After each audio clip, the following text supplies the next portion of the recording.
Alors, nous sommes près de la place Cassagne et comme ce sont les riverains de la place Cassagne, on n'est pas à la place Cassagne mais à côté. On est riverains, c'est marqué dessus.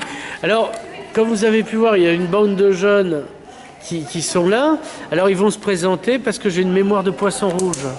Donc Fabien Candoret, je suis membre du bureau de l'association Les Riverains de la place Cassagne. Et pas alcoolique, ça n'a rien à voir. Et pas alcoolique.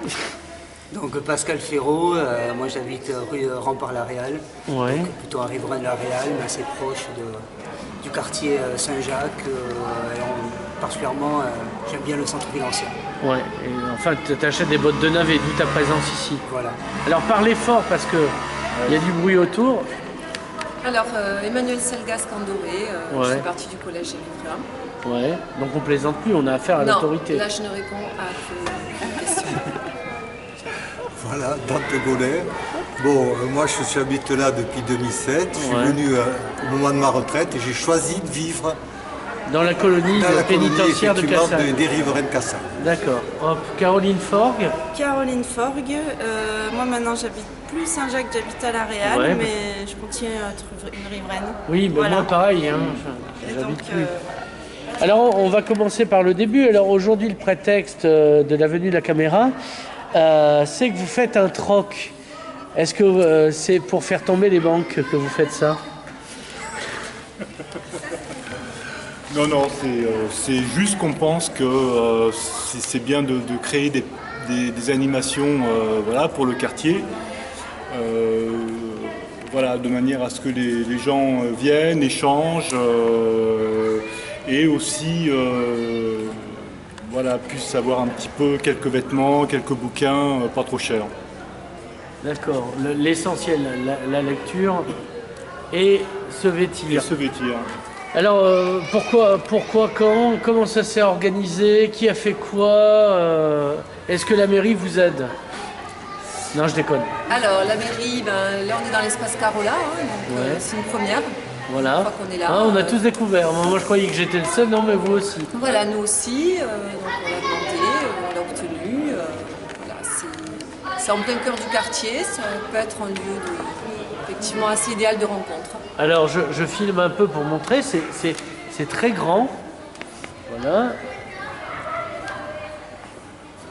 Et donc, est-ce que vous avez eu vent qu'il y a eu, avant cette expérience, des choses qui se sont faites ici? Non, Il y a le repas annuel de la mairie de quartier. Ouais, mais donc c'est une fois par an. ouais. voilà. le concept de l'annuel. Donc c'est vrai que ça semble assez sous-exploité et on a eu l'idée ça nous semblait idéal là pour le vide-grenier, Ouais. entre guillemets, d'utiliser de tester. Effectivement, c'est sympa, quoi. On est à l'abri du soleil, à l'abri du vent. Donc on fera, on essaiera de penser d'autres choses pour cet espace. Alors, c'est un quartier qui est chamarré, bigarré, donc on a... ça n'existe pas les communautés, mais on a la communauté gitane et la communauté maghrébine. Et vous, donc, vous êtes les néocolons, vous êtes les bobos de ce territoire. Est-ce que vous mélangez avec les autres ou les Palestiniens restent à l'extérieur? Je veux dire... hein. Alors, moi déjà, je me sens pas particulièrement un bobo. C'est le mot bourgeois ou bohème qui te gêne? Bohème, je veux bien. Bohème, je veux bien. Non, moi j'ai fait le choix aussi d'habiter le quartier. C'est-à-dire que c'était un choix, vraiment un choix quand j'ai voulu revenir vivre à Perpignan. Et ce quartier, parce que c'est quand même malgré tout le quartier le plus jeune de Perpignan et le plus animé. Voilà, et où ça vit. Jeune en démographie, s'entend. Ouais. Parce que c'est le plus ancien. En termes oui, enfin, historiques. c'est là où la population est la plus jeune. Oui. Et c'est là où c'est le plus animé aussi. C'est-à-dire qu'entre un cimetière et quelque chose qui s'agite, c'est sûr, c'est le plus Voilà, animé. c'est plus animé. Voilà. Hier encore, hier soir, il y a eu des échauffourées, c'était animé aussi. La police est intervenue. Oui, bon, maintenant c'est sûr qu'il y a... Non, mais c'est pour fêter les émeutes, c'est normal. Ouais. Non, mais c'est sûr qu'il y a des choses il y a des choses à régler hein, sur le quartier, hein, c'est certain. Mais justement, c'est en développant une activité comme celle-ci. Non, mais le quartier, la place Cassagne et autour, c'est un endroit qui est mixte depuis très longtemps, où effectivement il y a toutes les communautés, il y a de l'habitat individuel, il y a Saint-Jacques, il y a tout ça. Donc on est habitant du quartier parce qu'on aime le centre ancien. D'une façon générale, le centre ancien de Perpignan, il est mixte. Donc il s'agit de garder cette mixité, que tout le monde ait une place et bien sûr lutter contre la pauvreté et la misère du centre-ville. Mais on ne va pas s'excuser d'habiter là, quoi. Non, voilà. C'est pas le but du jeu. Voilà. Enfin, quand même, demandez pardon. Non, moi je pense qu'il y a un exemple qui est assez parlant. Il a été question que derrière la place du Quitch, il y a un parking qui soit ouvert. Et il y est déjà. Ce parking, non, c'était pas ouvert aux voitures. Ça vient d'être ouvert aux voitures, sauf qu'on n'a pas du tout demandé à la population ce qu'ils en pensaient. Et que les gitans sont aussi des êtres humains comme les autres, c'est-à-dire que quand ils mettent leur voiture quelque part, ils n'ont pas envie de la faire vandaliser. Et résultat, comme c'est un espace qui est derrière la caserne et qui n'est pas surveillé, personne ne met sa voiture là actuellement. Parce que les gitans veulent aussi garder leur voiture. Sauf que tant qu'on raisonnera en se disant les gitans, c'est un gang, c'est une famille, c'est une tribu, et s'il y en a un qui met sa voiture, c'est clair que la voiture de tous les autres sera protégée. Quand on continue à raisonner comme ça, il y a un gros problème de tous les côtés. Il faudrait considérer les gitans comme des êtres humains, c'est le message. Non, c'est qu'il y a un amalgame qui est très vite fait dans l'idée justement de communauté. Oui, voilà, ils font peut-être partie d'une communauté, mais dans cette communauté, il y a des individus. Et ça, je pense que c'est pas clair dans l'esprit de tout le monde. Des deux côtés, soit dit en passant. Peut-être des deux côtés, hein. On va pas stigmatiser non plus de l'autre, mais je veux dire, c'est pas... Et en vivant dans ce quartier, c'est ce dont on se rend compte. Parce que c'est très facile de dire les uns c'est bobo, les autres c'est ci, les autres c'est là. Mais il faut aller regarder un petit peu plus loin, peut-être un petit peu plus en profondeur. Ouais, mais ça, c'est pas du journalisme. Oui, je le crains. C'est qu'on parle effectivement de la communauté maghrébine, de la communauté gitane, mais voilà, mais ces deux communautés-là, c'est fait de gens, c'est fait de personnes. Et moi, je pense que ces personnes-là peuvent vivre ensemble. Ouais, ben là, ils vivent ensemble, ils cohabitent. Alors justement, est-ce que vous rencontrez, parce que là, si je regarde l'Assemblée, c'est pas pour dénoncer, mais j'y reviens, quoi. Oui, alors oui, c'est... Regarde un peu plus loin, là, par exemple, le stand des marionnettes. Non, mais... À partir du moment où on est dans ce qu'on a fait, on fait une fête de Noël avec les écoles Romain Roland sur la place Cassagne un mercredi de décembre. C'est vrai que de créer des moments où les gens se retrouvent sans effet de groupe, mais qu'on anime l'espace public, c'est pas évident. Ça passe par exemple par les enfants, donc par les écoles.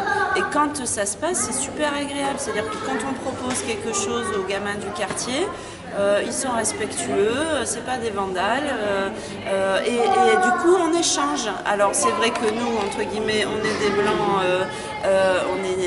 Culpabilisez pas. Non, on culpabilise pas, mais c'est vrai aussi qu'on a une culture associative, on est de la classe moyenne, donc on a envie de proposer ça au quartier. Bien sûr, c'est ouvert à tout le monde, chacun a son parcours, donc c'est peut-être pas en adhérant à l'association qui participeront, mais voilà, on essaye de faire quelques ponts, et puis on fait ce qu'on peut, et puis voilà, déjà on se fait plaisir, en réussissant des moments où on se rencontre, où on propose des choses pour les gamins du quartier.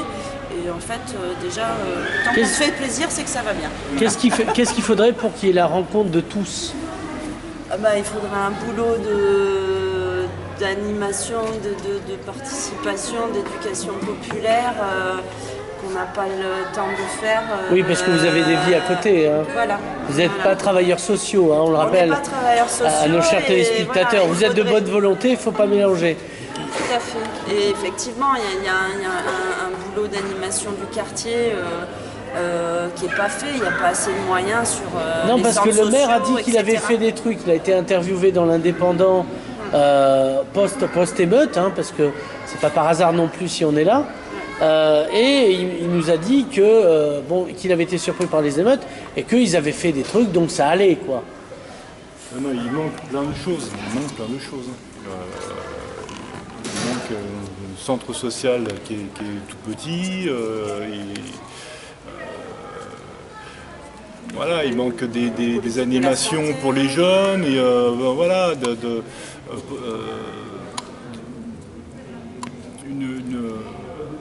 comment on appelle ça, plus de médecins autour. Voilà, il manque plein de choses. Oui, parce qu'il y a des problèmes sanitaires dans le quartier. Il y a surtout la prévention, quoi. La prévention, il y a un recul. C'est pas que on a fait plus, c'est qu'on a fait moins.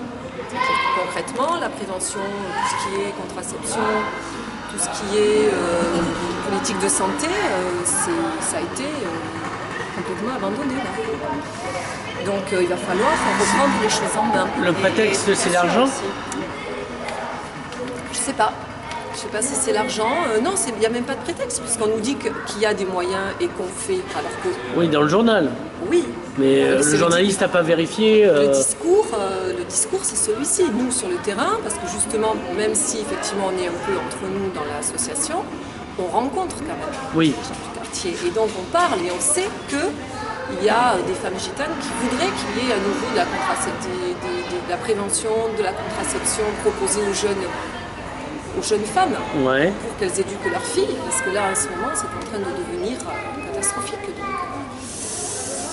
voilà, c'est dans ce domaine-là qu'on peut aussi faire levier pour pas qu'on raconte n'importe quoi. Voilà. Oui, parce que le retour, parce qu'il y a eu des reportages sur 10 ans après les émeutes, le retour, moi je vois sur France 3, j'étais le seul à dire, puisqu'ils m'ont interviewé, le seul à dire qu'il suffira d'un signe, comme disait si bien Jean-Jacques Goldman, pour que ça s'enflamme. Les autres, oh ben non, tout va bien, tout est rentré dans l'ordre. Je trouve que ce qu'il a dit, il a très bien résumé Sistac dans l'Indep, il a très bien résumé la chose. On est dans la même situation, voire pire, de misère en centre ancien de Perpignan. Donc les gens, c'est ce qui ressortait du reportage de FR3, c'est qu'on vit à côte, c'est bien, chacun s'occupe de ses affaires. Effectivement, c'est pas ça qui fait corps, quoi. Et ça, plus la misère, plus les problèmes des uns et des autres, et la délinquance, tout ça, bon, ça peut s'enflammer. Parce qu'il n'y a rien derrière qui tient la société. Il n'y a pas de ciment. Il n'y a pas de ciment. Oui, puis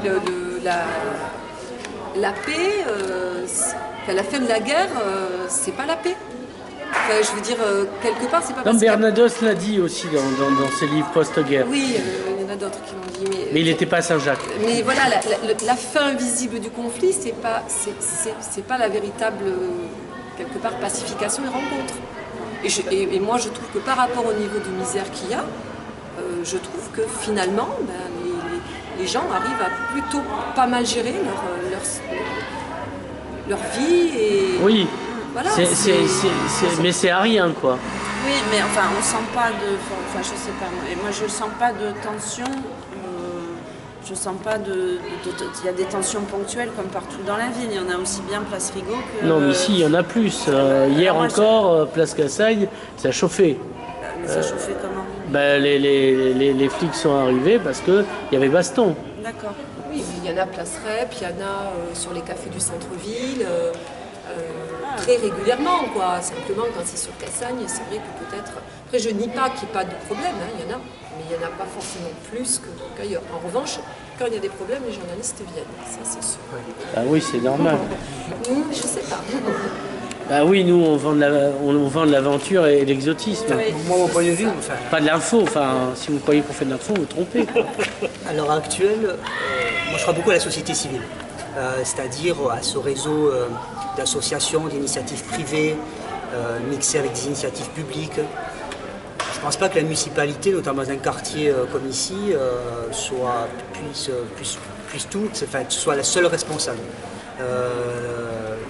Mais il appartient donc au pouvoir public de fédérer ces initiatives qui sont disparates parfois. Hein, donc c'est vrai que sait que le réseau associatif en France, à Perpignan notamment aussi, est très, très dense. Ça se construit sur le très long terme.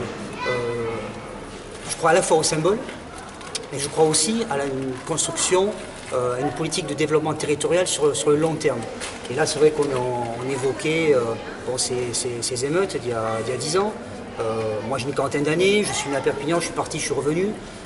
Mais je n'ai pas vraiment l'image d'une ville qui a, notamment en centre-ville ancien, profondément changé, si ce n'est une forme de paupérisation. Et c'est vrai qu'habitant dans le quartier, moi je suis heureux de rencontrer des gens comme on a autour là. On a l'habitude, je pense, d'un peu trop caricaturer la situation. Alors effectivement, d'un côté, il y a les Arabes, d'un autre côté, il y a les Gitans, comme tu l'as évoqué au début, il y a les bobos, on serait des bobos au milieu de Gitans. Mais non, les choses ne sont pas si simples, quoi. Et nous, on défend profondément cette forme de mixité. On aime le centre-ville, je crois que c'était un choix délibéré. On aurait pu aller s'enfermer dans une petite villa à Cabestany, Saleil ou ailleurs. Moi, je travaille dans une ville proche d'ici, dans laquelle je me sens bien pour travailler, mais j'aime aussi l'urbain, j'aime la ville, j'aime la densité, j'aime pouvoir aller au cinéma, j'aime pouvoir sortir, rencontrer des gens au café par hasard. J'ai des amis qui appartiennent à des communautés très différentes. Mais justement, c'est ce que j'aime. Est-ce que parler de communauté, c'est ne faire comme si en fait la République était morte et qu'il n'y avait plus de citoyens? C'est un défaut. Non, mais je vous taquine, moi je vous taquine après. C'est pour ça qu'il ne faut pas caricaturer. Et je pense que ce quartier, et notamment certains pouvoirs publics, ont tendance à caricaturer un peu trop largement. On serait représentatif, une sorte de gaucho là. Non, on s'inscrit complètement. Non, tu votes Sarkozy, toi. Je pourrais voter Sarkozy sans problème.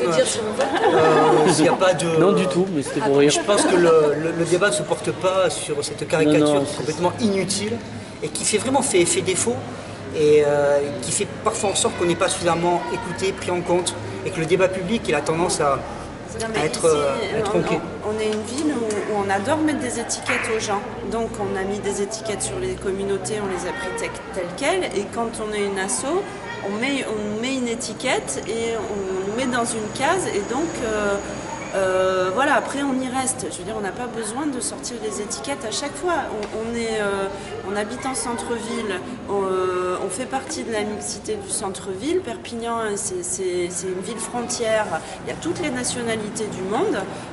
C'est Babel. Voilà, c'est Babel.